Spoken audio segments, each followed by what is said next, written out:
Mental Maps is brought to you by Aruka-Well. Aruka-Well is a virtual holistic mental health service, providing psychiatric evaluations, holistic interventions, and when needed, medication management. For more information, check out Aruka-Well at www.arukawell.co. That's www.arukawell.co.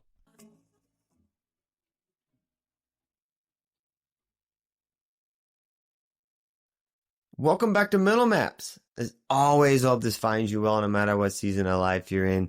Today, I'm very excited to discuss this topic, primarily because I think it's something that's applicable to all of us. Whether we're living in it right now, we've definitely experienced it at some point in our life.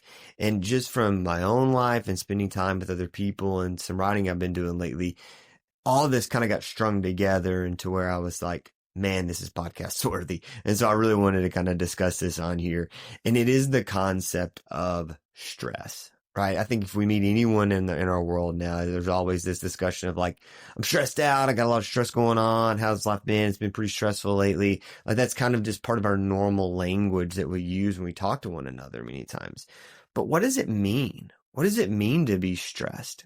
And is the stress good or is the stress bad? I think one of the things that we found ourselves in right now in this world of just constant information, all these different views is there's one side of the world that says, like we need more stress in our life. Stress builds resiliency and strength and we need more stress. Other people, there's this whole world of stress being, a reason for like for health and mental health issues, that it leads to all these different problems, physical and mental. And so chronic stress is leading to all these concepts of life. And if you can just remove stress, you'd feel better. And so the question I think for so many people is, what is too much stress? How do I manage the stress that I do have? And the stress that I don't want to have, how do I kind of avoid that or kind of navigate that, right? And I think what we're going to talk about today can help you navigate that a little bit. I truly believe that. And so I think to start this out or to kind of kick this off, if you will, the thing we have to do is identify what is stress. I think many times when we start unpacking one of these really pop culture kind of topics, there's these words that are really like buzzwords, right? Stress, restlessness, busyness, all these different things. And stress is one of them, right? And so I think when we say the word stress, it can mean so many different things. But let's see stress from this one view, and then we'll kind of work through that, right? So the stress view that we're going to look at is stress is pressure or tension on an object. Right? Whether that is pressure or tension that is on two material objects, like we may see with like wood or fabric or something like that, if we want to get into that world, or pressure and tension on you as a material object, right? Like you as a person, it's pressure that's happening to your body, right? Or it's pressure or tension happening to your mind. But either way, this stress is a result of the pressure or tension that is being placed on you or on something else, right? And I think a perfect example of this is exercise. I'm going to use this example a lot just because it's really easy to use, to be honest with you, and it's very applicable. But going to the gym and working out, or exercising, lifting weights, whatever you're doing, running, whatever, that is physically demanding. You're putting your body and many times your mind under pressure and tension, right? The whole goal of lifting weights is time under tension, right? And so that in itself leads to pain, discomfort, all these things. But from that, there is growth. But that pressure or tension, we would consider that in this definition, stress, right? And so that is stress.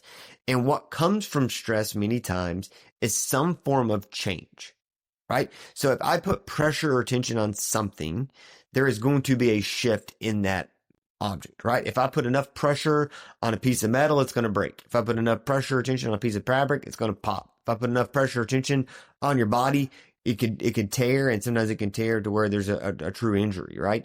That is pressure and tension. That is stress. And so then you may be thinking as you're listening to this, well, how does this relate to my mental health and me? So many of the things that we experience in our life, right? Whether it be stuff happening directly to us, stuff we see or hear about, stuff we, see just going down the road, that is all some external force that can create pressure or tension on us, on our mind.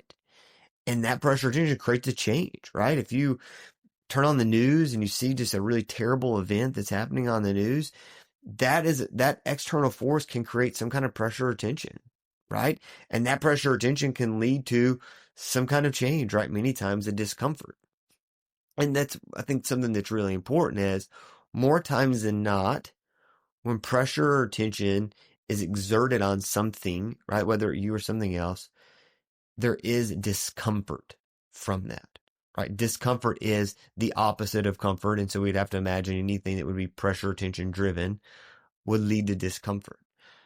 And I think so many times that's what we're experiencing in our world when we say, I'm under stress, is it's really, I'm experiencing the discomfort from the external force. Now, hear me when I say this. This is really easy to kind of talk about and way harder to experience. We've all been there, right? Whether it's trying to get out the door to go to work or whether it's, some kind of, financial issue or physical health issue, whatever it is, it's really easy to be like, oh, well, that's just discomfort. And it comes with it. We'll talk more about why that's so profound here in a minute.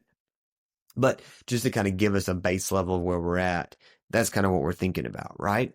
And so within this pressure tension, it's leading to discomfort.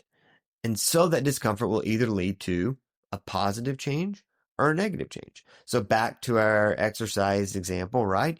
You could be lifting weights. That time under tension leads that creates tension. That time under that tension leads to discomfort, right? Like micro tears in your muscles or whatever that looks like. But then that leads to gaining strength and gaining muscle, right? And so the question would then be, if we know it's there and we know it can create change and even positive change, how do we know what is good stress or what is bad stress? Like, what is good pressure and tension? What's bad? Because not all pressure and tension is bad, but also not all pressure and tension is good. And I think that's where there's really two core concepts that we're going to unpack that I think can really help you leverage what you're experiencing from these external factors in your world, right? I think for stress, for the external force, for that stress to be good for you or positive for you or life-giving to you or whatever terminology we want to use, there needs to be at least one or two concepts, right? There must be a sense of control, or there must be some kind of time constraint on the stressor itself. So for a perfect example, right? We know that cold plunges and sauna are very helpful for our mental and physical health, right? Like we've talked about on this podcast, you Google it, it's everywhere, right? But that is a lot of pressure and tension on your body to jump in freezing cold water, to jump into a box for 20 minutes at 200 degrees. That's a lot of pressure and tension on your body that leads to the discomfort, right? As your body's kind of adapting and experiencing that. That in itself is helpful because many times there's a sense of control, right? You're the one that decided to get in it, and then you get to decide to get out of it. And many times there's a time limit on it, right? Like I'm only going to be in this cold plunge for 30 seconds to a minute. I'm only going to be in the sauna for 15 to 20 minutes. There's two constraints on it, right? There's constraint on time, and then there's control. And so by having that sense of control and that time constraint, ultimately the body can then allow itself to have the benefits of the experience, right? Because remember, the brain is constantly just attempting to make predictions and create meaning of what's happening around it. And if this is a pressure or tension that doesn't have control or there's no end in sight, the brain's not going to know what to do, which leads to fight or flight responses and the chronic fatigue and all the things that we'll talk about in a minute. So good stress has to have either some type of perception of control or some type of time constraint, right? Think about something in your life that creates pressure or tension, but it's very helpful to you, right? Whether it's going to the gym, whether it's going on a run, whether it's doing really hard work at home, or maybe even work, right? Like being involved in a really challenging project. There's pressure and there's tension in that room and there's all these things going on. We could even say that many times a flow state for working could be a version of pressure, right? And then something good's coming from that. But the reason that it can be good is either there's a sense of control or there's a sense of time constraint, right? Now, granted, as I say this, there's only so much we can control, right? And in pressure specifically, we can only manage so much and we only have so much control of it. But in this world, there's at least some version of control.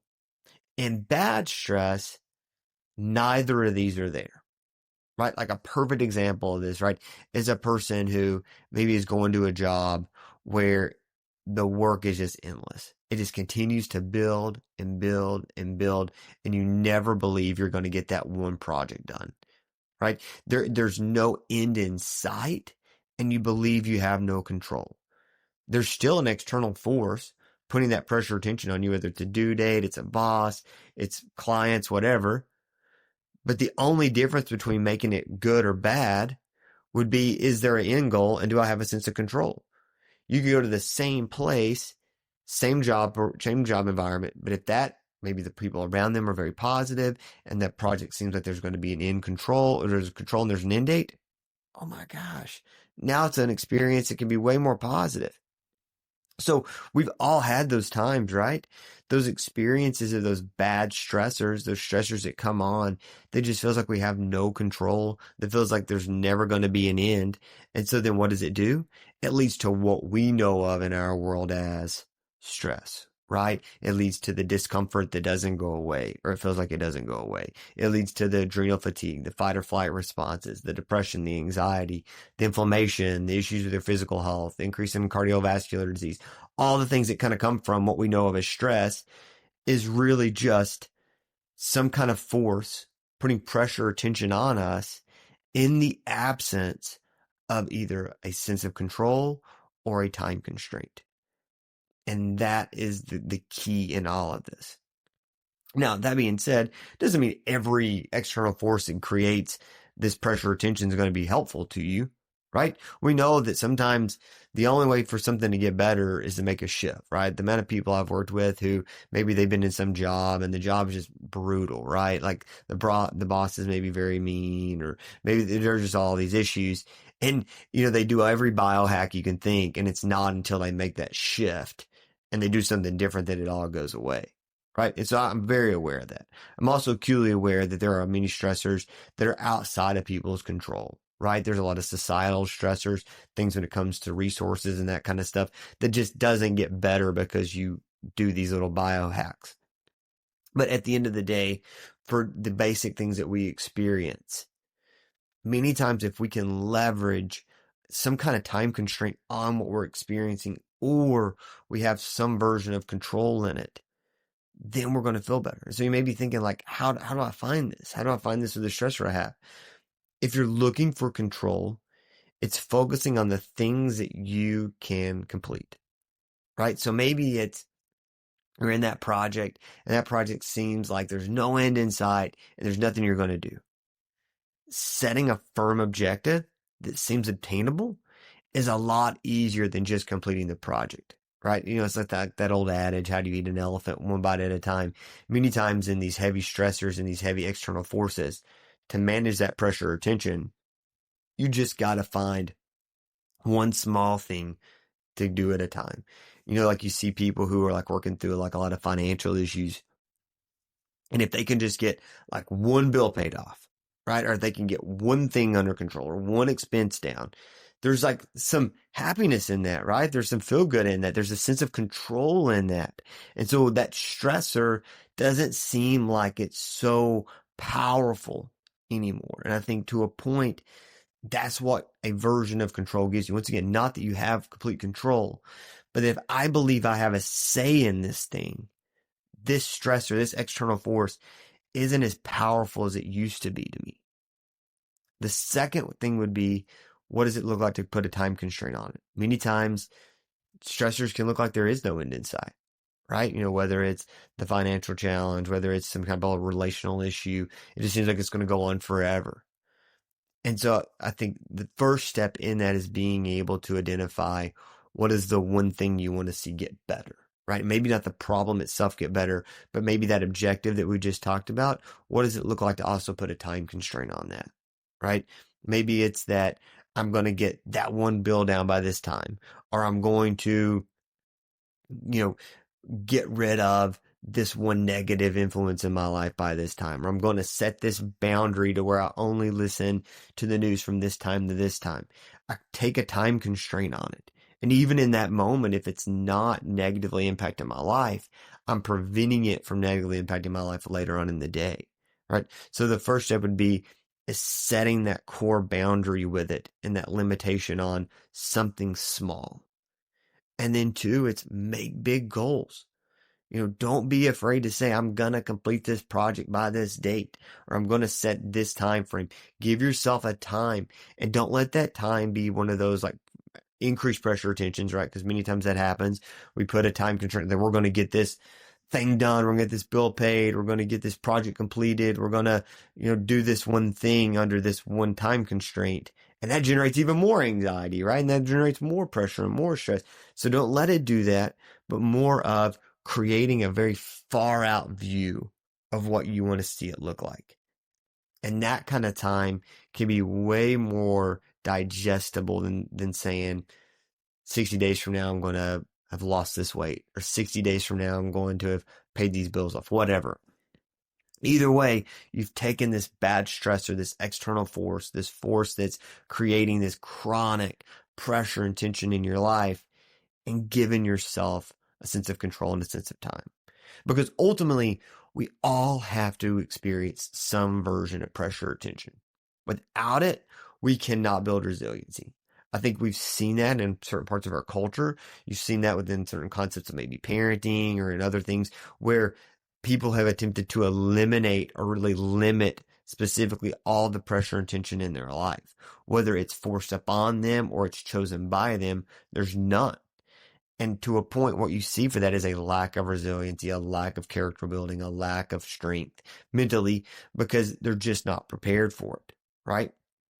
At the same time, the person who's under chronic stress without a sense of control and a sense of time looks identical to that, right? They're struggling to manage it. When stressors come up, they freak out. They don't have good distress tolerance, all these kind of things. And so then it just leads to higher experiences. So if you're in this place, right, if you're navigating the stressor, any type of external force that's generating pressure and tension in your life, do you have a sense of control in it? A sense of say in it? And is there a time constraint on it? If not, what does it look like for you to create this? Because no matter what you're experiencing, there is a way to navigate it. That whole adage of this too shall pass, to a point there is always these seasons. But at the end of the day, the only way we can get there is to navigate through it in a helpful manner. So many people I work with, I see that they're just, holding on, just like white knuckling life, just trying to get to the other side. And sometimes maybe that's what you need, but that's unsustainable. You just cannot sustain that. And so if you can get to that other side with feeling like you have a sense of control in that stressor, that there was a sense of a time constraint on it, you got through it, that's going to lead to that stress ability and resiliency and not adrenal fatigue and all the other things that we talk about. Stress is good. Stress is part of life. Stress is something we're going to feel. The challenge is, can you make your stressor more beneficial than it is harmful? And I think it comes from the perception of control and time. So something to contemplate, right? As you're maybe driving down the road or in your time of silence, or maybe you're meditating, whatever that looks like today, check in with yourself, right? Like, what is the stress you're experiencing? What is the pressure or tension you feel day in and day out? And with it, do you feel like it's helping you, or do you feel like it's harming you? And if it is harming you, that leads to the question of, do I have a sense of control? And is there a time constraint? And if not, how do I create that? Once again, I think that everybody navigates this in a different way. I think some people are more prone to experience stress in different ways, right? I think personality characteristics and other things, there's a lot of complexities that go in with this. But at the end of the day, from just solely stress itself, I believe this is a way to examine it and attack it. And by doing that, I believe you will feel better at navigating all of the chaos and the noise and the intensity that is what we call life right now. Remember, if you want to do get involved with some of the work that we're doing at Aruka Well, check out arukawell.co. That's my private clinical practice where we're doing a lot of this work at. We also have a newsletter there you can check out as well. But thanks for joining the show again, and try to make your stress good stress, not bad stress.